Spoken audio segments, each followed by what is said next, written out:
uncovering thought-provoking, life-changing truths straight from Cleveland to the world. We're modern-day hope dealers, and we're proud of it. Welcome to the Substance TV podcast, where it's all about the conversation. Provocative issues, life hacks, and designing a legacy is what matters most. And now, your hosts, Jason Howard and Brian Del Turco.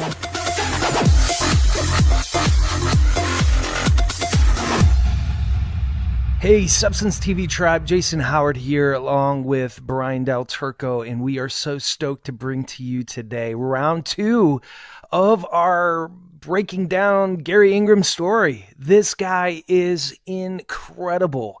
I know you're not really supposed to have favorites, but I tell you what, this dude is up there in some of my favorites. I've just been in awe of his transparency, his forthrightness, not being afraid to tackle the uncomfortable stuff that comes along with our faith with Christ.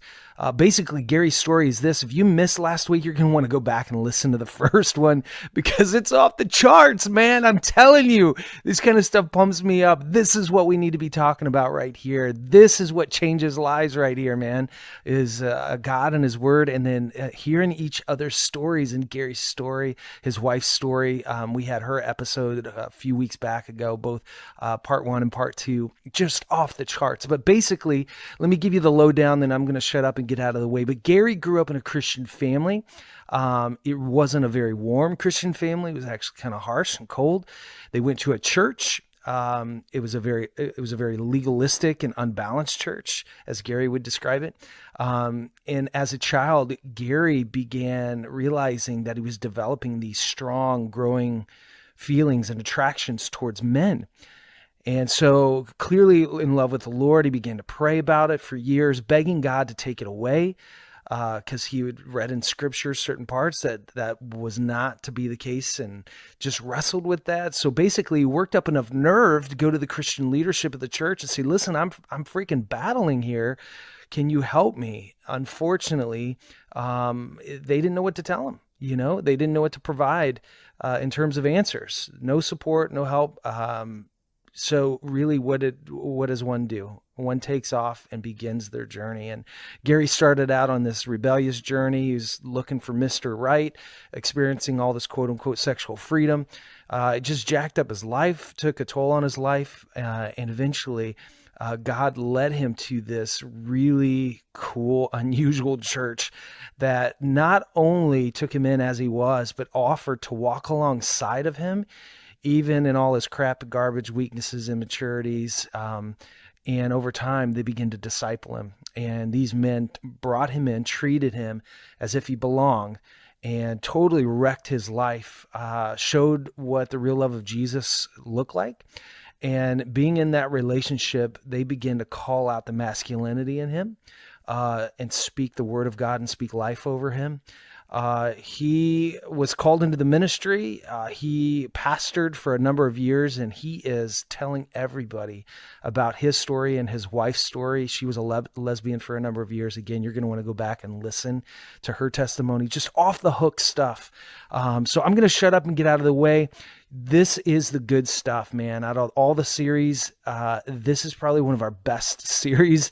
This is the good stuff. Listen to last week with Garry, and it'll pick right up on this group of men that brought Garry in, even knowing the things that he was wrestling with. I'm going to shut up and get out of the way. Let's get into this now.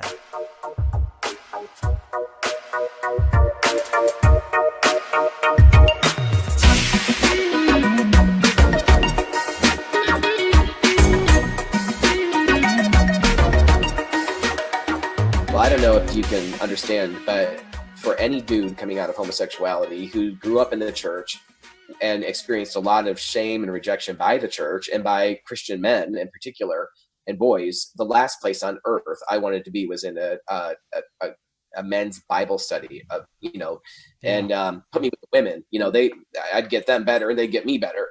But I knew that was an important part of my healing process. So I went out of obedience. And then several months later, we went to a Promise Keepers conference. And after that, I felt like, well, these guys are never going to be more spiritual than they are at this moment. And so I shared with them I just named it really just homosexuality and pornography addiction and masturbation. And these are some of the things that I've just been battling with for years and years. And what was so beautiful about that is, I was hoping that no one would leave the room. I was afraid that somebody would get up and just walk out, and they didn't. The leader of the group got up and pulled me out of my chair, and he gave me this huge bear hug and said, "Garry, we are so glad that you're here and you belong with us." Now, I was in my early 30s, wow, and I had never heard those words or experienced that kind of physical affection by anybody in the church, by any men in the church, all of my life. And now, I let me just clarify. God did put a couple of good disciplers in my life in different places that I lived, but it was different to have like one guy that wanted to help and was discipling me. But there was something about having what I needed was the community of men. Like, I belonged in the community of men. And I felt like I was ostracized early on. And then I'm just like, screw y'all, I don't even want to be with you anyway. And so it left me in this weird place where I didn't struggle with transgenderism, but I felt like I was this third gendered thing that didn't fit in anywhere. Yeah. And so, yeah. And the other thing too, is I really stayed bonded to my mom and my sister, and my 3 older brothers were old enough. They didn't want me running around with them and their buddies, and so all through my developmental years, I'm marinating in the world of the feminine. I was with girls at school. I'm with girls at church because they were the safe ones. And eventually they're the more interesting ones, to me. And so it was really in my 30s, the very early 30, 31, 32, that I began to feel like the Lord was just really leading me back into a solid place of being a man among men. And I felt like I was just a, little child. And so at this church and in the company of these men, I became a man at that place, even though I was 30 years old. Garry, can I ask, John Elfridge writes that it takes men to initiate men into manhood. Could you speak to that, Edge? Yeah, well, I love a lot of what John Elfridge writes about. And, we did Wild at Heart there at the church and Waking the Dead. And absolutely. I think that, and one of the other quotes by John Elfridge I love too is, and my wife and I just used it a couple of weeks ago when we were teaching at a church, is that we hear a good deal about original sin and very little about original glory. And so, yes, I do believe that one of the things he says as well is that the only place for a man to have his masculinity built, not just the fact that he's male, but the true sense of masculinity as it connects to the image of God being in us as men, which is different from the image of God in us as women, is that comes directly from God into a man's life and through other men. Like, women don't have the capacity to build up a man in his masculinity in the way that he deeply needs. And so that really does come from God and other men. Mm-hmm. So good. And it seems there's such a dearth of that in our culture and in the church. Well, absolutely. And I mean, even when you look at like the life of Jesus and John, of Paul and Timothy, and certainly when you look at the story in the Old Testament of David and Jonathan, and you look at that relationship they had, I mean, most men are totally squeamish about David and Jonathan's friendship. When you read it from start to finish, when David is lamenting Jonathan and saying that, and weeping over his death and saying, your love was beyond the love of women. Sadly, what frustrates me is that, the LGBT community, the community I was once a part of, loves to grab that, and make it out that, or try to portray David and Jonathan as bisexual. And that really frustrates me because what David and Jonathan had was this amazing brotherhood. They had what men need. Yep. And so in our culture today, it's either, I'm LGBT or I'm a straight guy, and I have to make sure that nobody makes a mistake in thinking that I belong to this other community. And so the walls become thick between men. Mm-hmm. And even men that are going to church, and I do believe that God has wired men and women very differently and put his image into us very differently, of equal value, but very differently. And I do think that, men do a lot of connecting around projects and that kind of thing. Certainly But I think that we put too much emphasis. We act as if by being together and doing a project, that's the totality of what we need. And it's not. It's not. That's right. That may be the method of getting there, but we really do need to be able to receive from one another in deep ways. And Elfridge, again, he talks about that a father with his son, when they're working together and the father is helping the son, there's a substance like food that is passed from the father to the son. Mm-hmm. And if we don't get that, the beauty is that the church is God's second chance at that. Yeah. But most of us are so squeamish and so afraid of that we don't know what to do to pour into somebody else's life, Mm-hmm. And lest it be misunderstood, right? Right. Lest it be misunderstood by observers or by the individual themselves. Right. And oftentimes, of course, we know that pornography addiction, and this is another topic, but pornography addiction, sexual brokenness within the church amongst women definitely is increasing, but it's always been an issue with men and even Christian leaders, pastors even. Absolutely. There's a lot of sexual brokenness. And so many men are hiding in shame. Like they don't want to be known, and to actually help one another, to actually pour into someone's life, to actually be a mentor in someone's life. We certainly don't have to be perfect by a long shot, but we ourselves have to be willing to be known by some. And too many times that's just not the case. Wow. Can I ask another tough question? Jack Hayford talks about the rinsing of the leader, that the leader needs to be rinsed. To what effect are the leaders in our churches, like, leadership sort of casts a shadow over what you lead, for good or for bad? If our pastors are caught in are entangled in pornography or homosexuality, to what extent is this affecting the church? Well, the tentacles that go out into the church that have unbelievable impact is there's no way of actually knowing the full damage.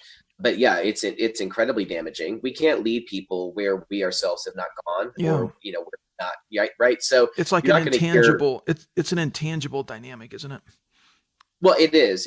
So you either have I've heard of stories, of course, where the whole topic of sexuality and pornography, it's just taboo that we don't even talk about those things. And some of that connects with the fact that the pastor doesn't want to talk about it because he can't really talk about it in any way that's authentic. And then we'll actually have pastors that will get up and preach these hellfire and brimstone messages that that set your hair on fire. And then you find out 5-10 years later that he was sexually abusing his daughters, or he was involved in some other sexual brokenness, and using kind of that vehement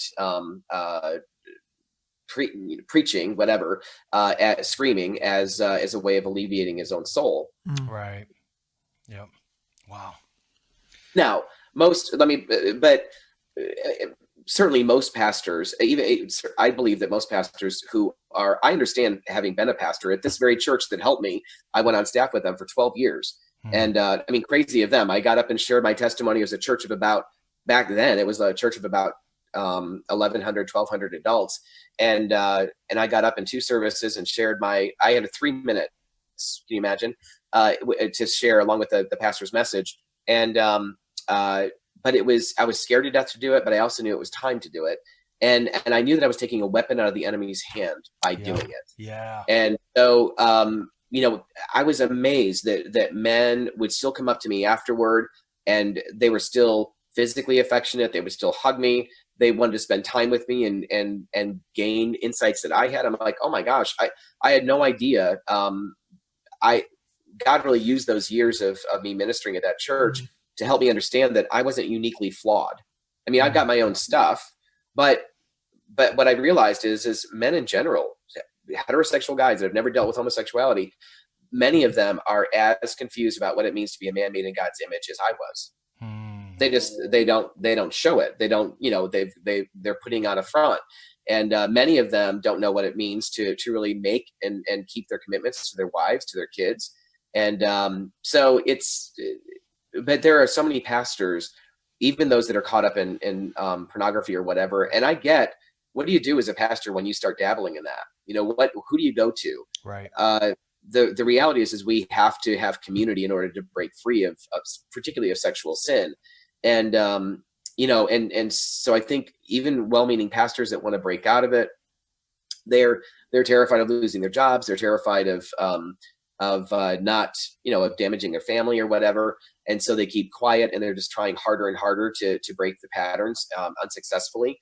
And so I think that certainly pastors that are still struggling with this area, I think that they're good-hearted, and they would love to have help and support, but they don't know where to go and get it. Yeah. So I think the ones that, back to your question, Brian, I think the pastors that are making the most negative impact around the things that we're talking about, the pastors that make the most negative impact aren't those that are either dabbling or are really actively trying to break, like they're ashamed and they confess it as sin and they want to break free. The ones that are making the most damage are the ones that have given up on that, and they're just choosing to fully live into a double life. I would not want to be in their shoes. Mm-hmm. It's scary. Ultimately. And it's got to be hard to get up and preach a message on a Sunday morning when it's not terribly authentic in your own life. And to give an account for how you stewarded your leadership over God's people. Right. I mean, True. And that's why we got to be slow to be put into a leadership position unless it really is of him, and to be very familiar with our brokenness and to be honest with our brokenness. Yep. Mm-hmm. And if you're trying to keep the apple looking too shiny, you're going to have struggles in leadership. Right. So people ask me, can you be gay and Christian? Well, oftentimes we ask the wrong questions, and so therefore we don't have very good answers for those questions. Yeah. Like, is it inborn or is it a choice? Well, that's the wrong question. It's not as simplistic as that. So yes, I think that a person can wrestle with homosexuality and still be a Christian. Obviously, they can wrestle with the feelings. They might even sometimes blow it sexually and need to be in a place of repenting of that, but a true believer does repent of that. Mm-hmm. What is incompatible is a lifestyle of sin, whatever that is. It's not just homosexuality; it's just a lifestyle of sin. Sure. And when we give ourselves over to it, and we call what the Bible clearly says is evil, when we call that good, and we say that God is for it, and God is totally fine with it, I think that is completely incompatible with the gospel of Scripture. We're going to take a quick break. We'll be back after this message.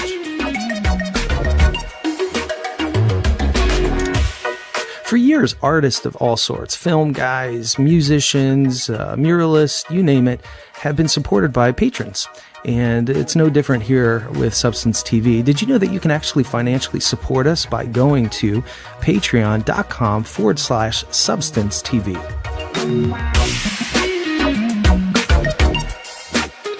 Thanks so much for hanging with us. Now let's go ahead and jump back into the conversation.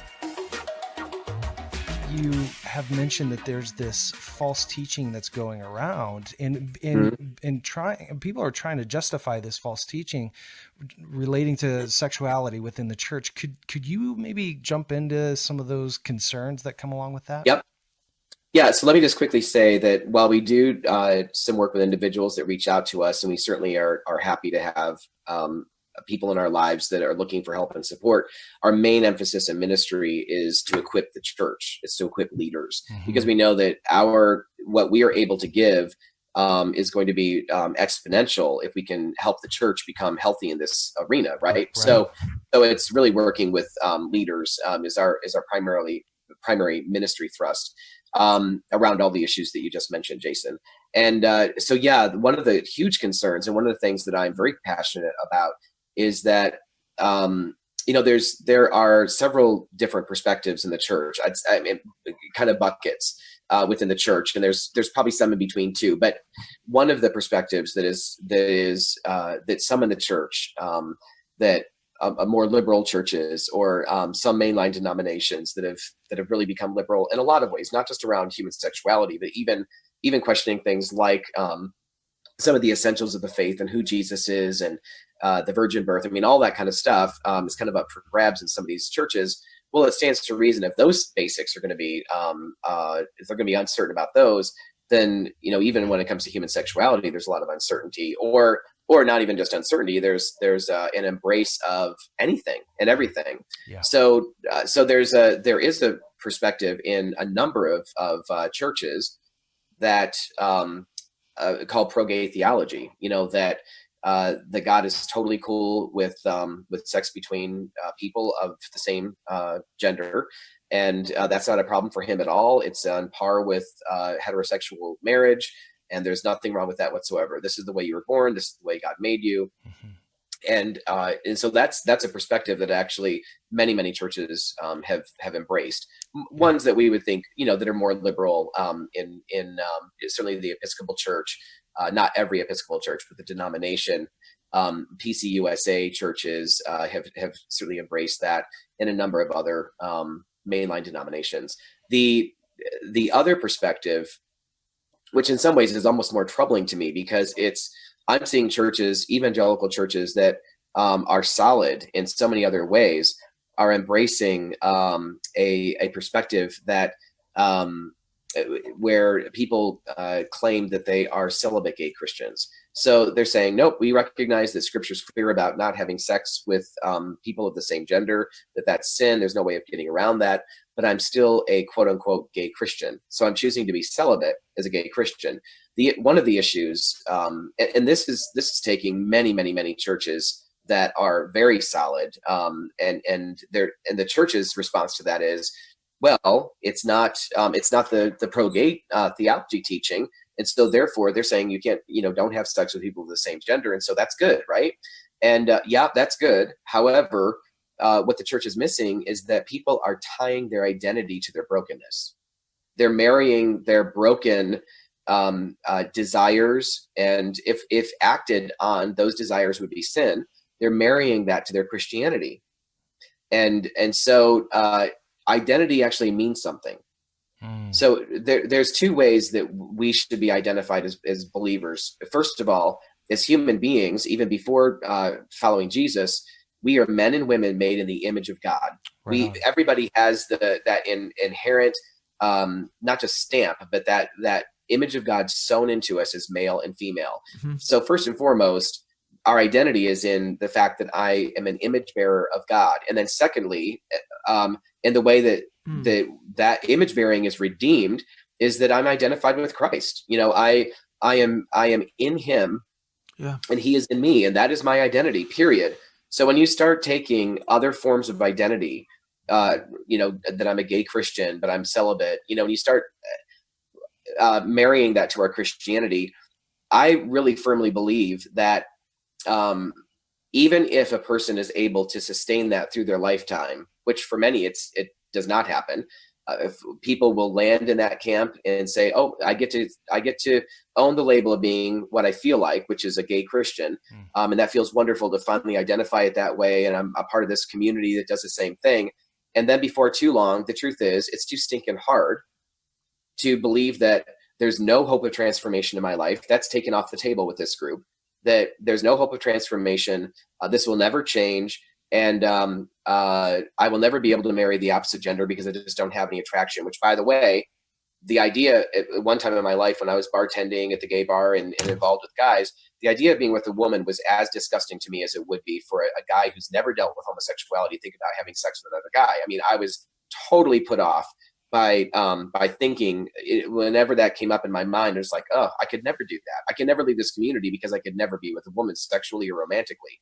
And so one of the things that is really problematic about this line of thinking is that people oftentimes don't stay there.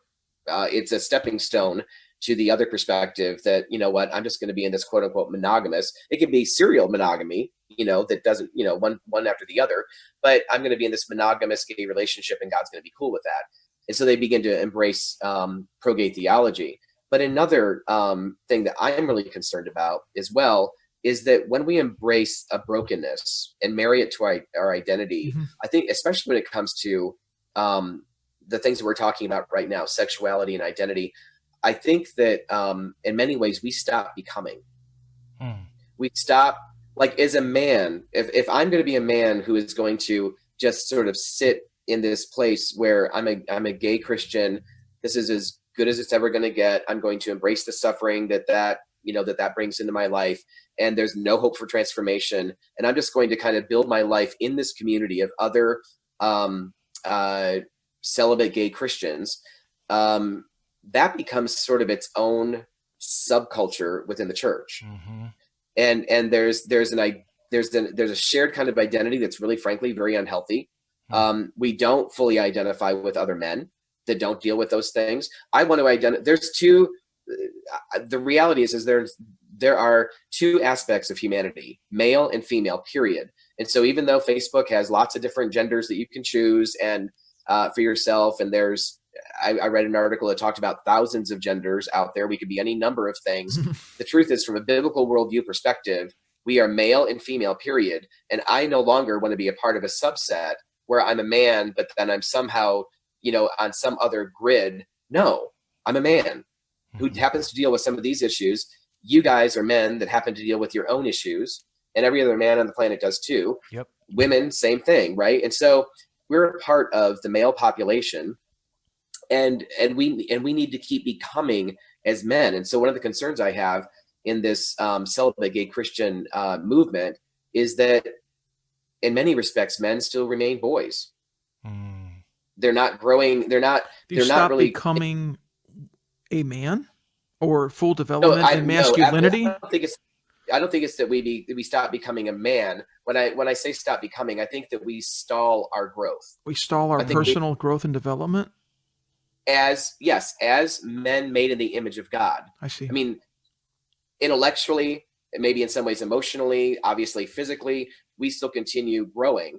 Mm-hmm. But I think that we will, and we should for the rest of our lives, be exploring with God, what does it mean to be a man made in your image? Mm-hmm. Mm-hmm. What does it mean to be a woman made in your image? And what does it mean to be a man made in your image in relationship to other men and in relationship to women? Mm-hmm. Yeah. Well, when we have taken ourselves, not because we have a gift of celibacy that's scriptural, but when we've taken ourselves out of the equation and we're now in this subculture called the celibate gay Christian, and that's the sort of the pool we swim in. When we do that, we actually we've decided how we're going to relate to women. We've decided how we're going to relate to other men. And oftentimes the other thing that's really of big concern is, even though some in that group would say, okay, you can't have sex, they see nothing wrong with soul ties or soulmates of the same gender. Wow. So you can be emotionally bound up, you can be emotionally enmeshed with each other, and that's a David and Jonathan kind of relationship, which of course it's not. They think. Yeah. And so that's also of very, very big concern. Mm-hmm. And so there's a variety of issues, I think, that the whole celibate gay Christian movement has embraced. Man, so quickly it can begin to erode and tear at that truth fabric and just unravel it away. And that's then it's scary that people are doing this in mainstream. And I know that you travel around nationally, and I loved when we were down in Orlando and you had shared this, but you'd been to some very specific places, but we won't mention, but you were kind of shocked that this is being propagated and even encouraged in places that if we were to say right now, people, their mouths would drop open and they would be shocked. That people are getting more comfortable with this. Can we say, I mean, not maybe a specific name of a person but can we give some indication of how this has leached into the church with a capital C? Can we?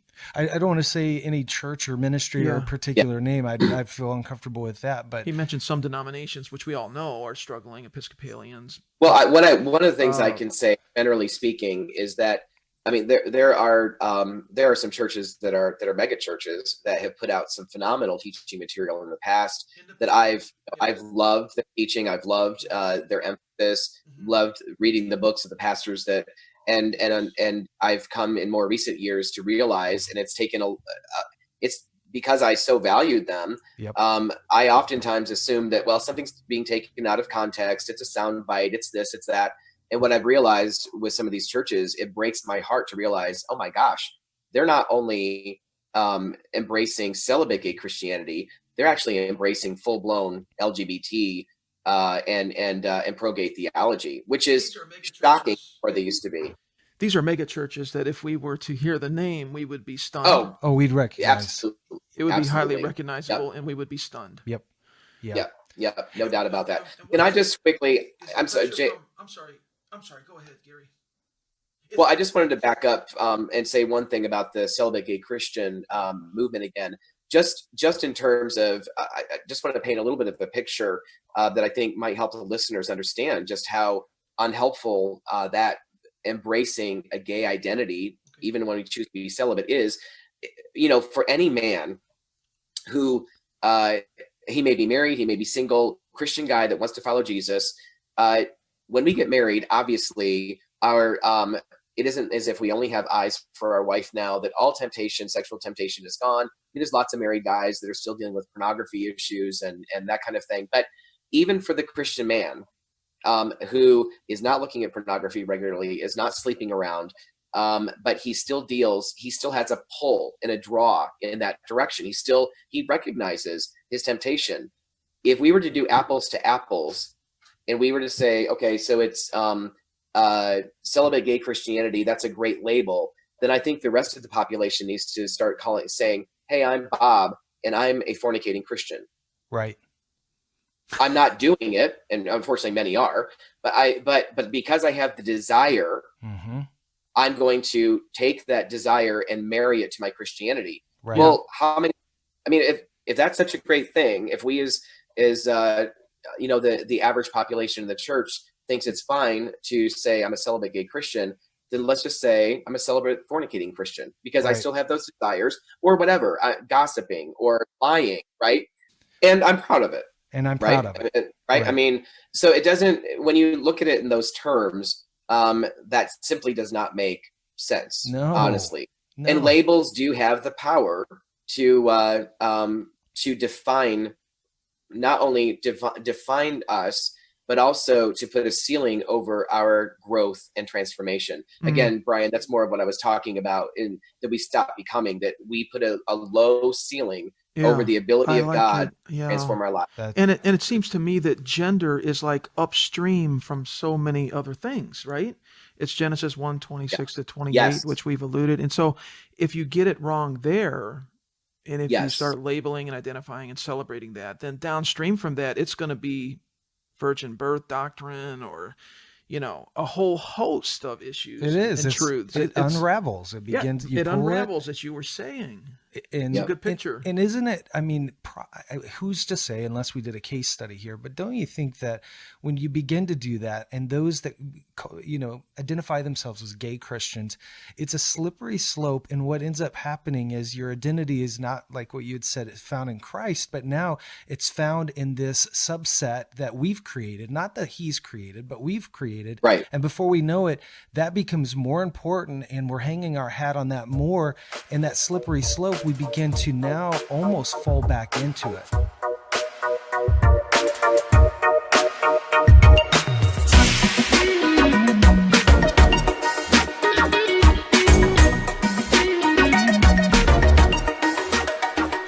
Man, oh man, oh man. I told you it was good. I told you. Oh my gosh. I just love this couple, man. I love this couple. I love Garry. I love his heart. When you meet him in person, you can see Jesus up in this dude. He is no joke. And I am just so proud that he is sharing his story. Listen, you've got a story. And your story really is important for somebody else, just like Garry. And so I want to encourage you today, make sure that you're writing down your story, you're journaling your story, make sure that you're telling your story. Your story is just a subset of a greater narrative that's out there. Brian and I talk about this all the time, but your story really does matter. And so much so that in Revelations, it talks about that the enemy is kicked in the mouth. This is a Jason Howard version. He's kicked in the teeth by what Jesus did, the blood of the Lamb, right? Jesus dying on the cross, but also by our story, the word of our testimony. And Garry's story is kicking butt and taking names. And so is his wife, Melissa. And we are just so proud to call them friends. They are such Christ-like people, and they're down to earth, and they're not freaking weird. And it's just so refreshing to be around people that love broken people and who are broken themselves, right? Like, I'm the first one in that line. I don't know about you, but this is where it's at, man. And so big shout out to Garry and his wife. And I'm excited to let you know that next week we are coming back, and Garry is setting it off, man, with a third episode that is just off the charts. Already this one clearly was crazy good. Number 3 is just as powerful. And you're going to want to think about sharing this episode with certain people. Now, please don't let this be an episode where if you have somebody that's struggling sexually, like, you throw it at them and you don't frame it right. Like, that's no bueno, right? So make sure that you're having a conversation with somebody that you love. You can be right, and you can come at somebody with the wrong tone, and you can totally ruin it all and like make the gap between them and Christ even wider. We don't want that, right? We want to win people over through love, and we want to correct and help people in a loving Christ-like way, just like what happened with Garry and his wife. So please don't just throw this at anyone, and don't just flippantly like share it. This is a hot topic, and we want it to be ingested well. We want it to be framed up well. But please consider asking the Lord who you should be sharing this with, and then frame it up right, and then shoot it over to them and let them hear about Garry's story. But that's it for today. Thank you so much for listening. We love you guys. We appreciate you. Continue to pray for us in our ministry. What we're trying to do here, we're trying to bring substance into the podcasting world. We love you guys. Talk to you soon. Some people have asked us, how do we help you grow? Well, you can do that by going to patreon.com/substance TV and getting more information there.